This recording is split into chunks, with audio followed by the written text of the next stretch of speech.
ব্রাহ্মণবাড়িয়ার বিজয়নগরের মধ্যে আমার ভাইয়েরা পিকআপের মধ্যে বসে পিকআপের মধ্যে চলে চলে মিলাদুন নবীর জুলুস পালন করেছিল। সেই জায়গার মধ্যে এজিদি আলেমগুলা আমার ভাইদের পিকআপের মধ্যে আগুন ধরে দিয়েছিল। কথা বলেন ঠিক কিনা বলেন? এর জবাব দিতেই হবে। তোমরা মানুষের গায়ে আগুন ধরাও নাই, মানুষের পাগড়িতে আগুন লেগেছে, মানুষের টুপিতে আগুন লেগেছে, মানুষের দাড়িতে আগুন লেগেছে।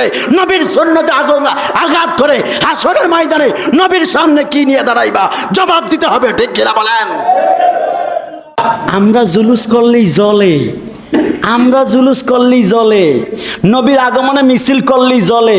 তারা যে জেল থেকে মুক্তি পাইলে গাড়িতে কইরা রাজপথ বন্ধ কইরা ফুল দিয়া ফিক্কা মারতে রাজপথ বন্ধ কইরা মিছিল করতে থাকে, ঈদ বলে চিল্লায়। তখন হারাম হয় না, তখন ফতোয়া হয় না। নবীর মিলাদুন নবী জুলুসের বেলায় ফতোয়া বুঝতে হবে। ও তোমরা আলেমরাই হলা বর্তমান জামানার সব চাইতে বড় দাজ্জাল। হাত তুলে বলেন ঠিক কিনা বলেন? জেল থেকে মুক্তি পাইলে তখন স্লোগান দিতে পারেন, আর ঈদ বেলা ফুল ছিটাইতে পারেন। নবীর আগমনের দিন ফুল ছিটানো যায় না। আপনারা দেখেছেন গত সোমবার জুলুসে, আপনারা দেখেছেন ব্রাহ্মণবাড়িয়ার বিজয়নগরের মধ্যে আমার ভাইয়েরা পিকআপের মধ্যে বসে পিকআপের মধ্যে চলে চলে মিলাদুন নবীর জুলুস পালন করেছিল। সেই জায়গার মধ্যে এজিদি আলেমগুলা আমার ভাইদের পিকআপের মধ্যে আগুন ধরে দিয়েছিল। কথা বলেন ঠিক কিনা বলেন? এর জবাব দিতেই হবে। তোমরা মানুষের গায়ে আগুন ধরাও নাই, মানুষের পাগড়িতে আগুন লেগেছে, মানুষের টুপিতে আগুন লেগেছে, মানুষের দাড়িতে আগুন লেগেছে। নবীর সুন্নতে আগুন আঘাত করে হাসরের ময়দানে নবীর সামনে কি নিয়ে দাঁড়াইবা? জবাব দিতে হবে ঠিক কিনা বলেন?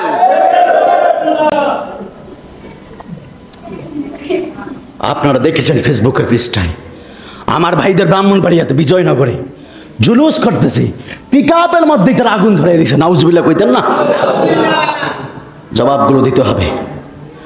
আপনি শত্রুতার কারণে মানুষ বেদাত করে, মানলাম তর্কের খাতিরে বেদাত, কিন্তু তাই বলে মানুষ পুরানোর অধিকার আপনাকে ইসলাম দেয় নাই। ঠিক কিনা বলেন? মানুষ পুরানোর হত্যা করার অধিকার আপনাকে কেউ দেয় নাই। আমগরে খালি মাজার পূজারি আল্লাহকে দাঁড়াবোটা তো করে ক্ষমতার লোভ এমন ভাবে দিয়ে দিব, মাজার পূজারি বলস। এই জন্য ওরা মাজার ভাঙ্গে আর মন্দির যে রক্ষা করে। কথা বলেন না ঠিক কিনা বলেন? আল্লাহ কয় তোরা মাজার পূজারি বলস, তোদেরকে আমি মন্দির পূজারি বানিয়ে ছাড়বো। এই জন্য দেখেন না, মাজার ভাঙ্গে আর মন্দির যায় পাহারা দেয়। ঠিক না বা ঠিক বলেন?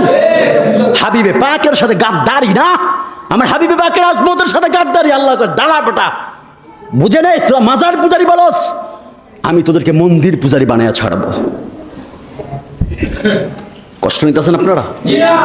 বিষয়গুলো খুব সাধারণ মনে করবেন না, এটা হাবিবে পাকের আজমতের ব্যাপার।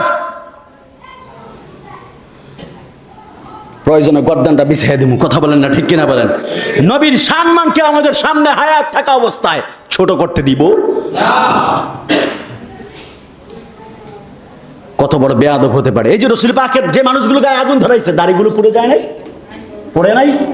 বলেন না পুড়ে নাই? এই দাড়ি পুরানোর অধিকার আপনাকে কে দিল? মানুষের টুপিতে আগুন লাগে নাই? এই টুপিতে আগুন লাগানোর অধিকার আপনাকে কে দিল? মানুষের পাগড়িতে আগুন লাগে নাই? এই আগুন লাগানোর অধিকার আপনাকে কে দিল? ইসলাম এগুলোকে সাপোর্ট করে। রাসূল বলেছেন মান সালিমাল মুসলিমুনা মিন লিসানিহি ওয়া ইয়াদিহি। খাঁটি মুসলমান হলো ওই ব্যক্তি যার হাত এবং জবান থেকে অন্য একটা মুসলমান নিরাপদ থাকবে।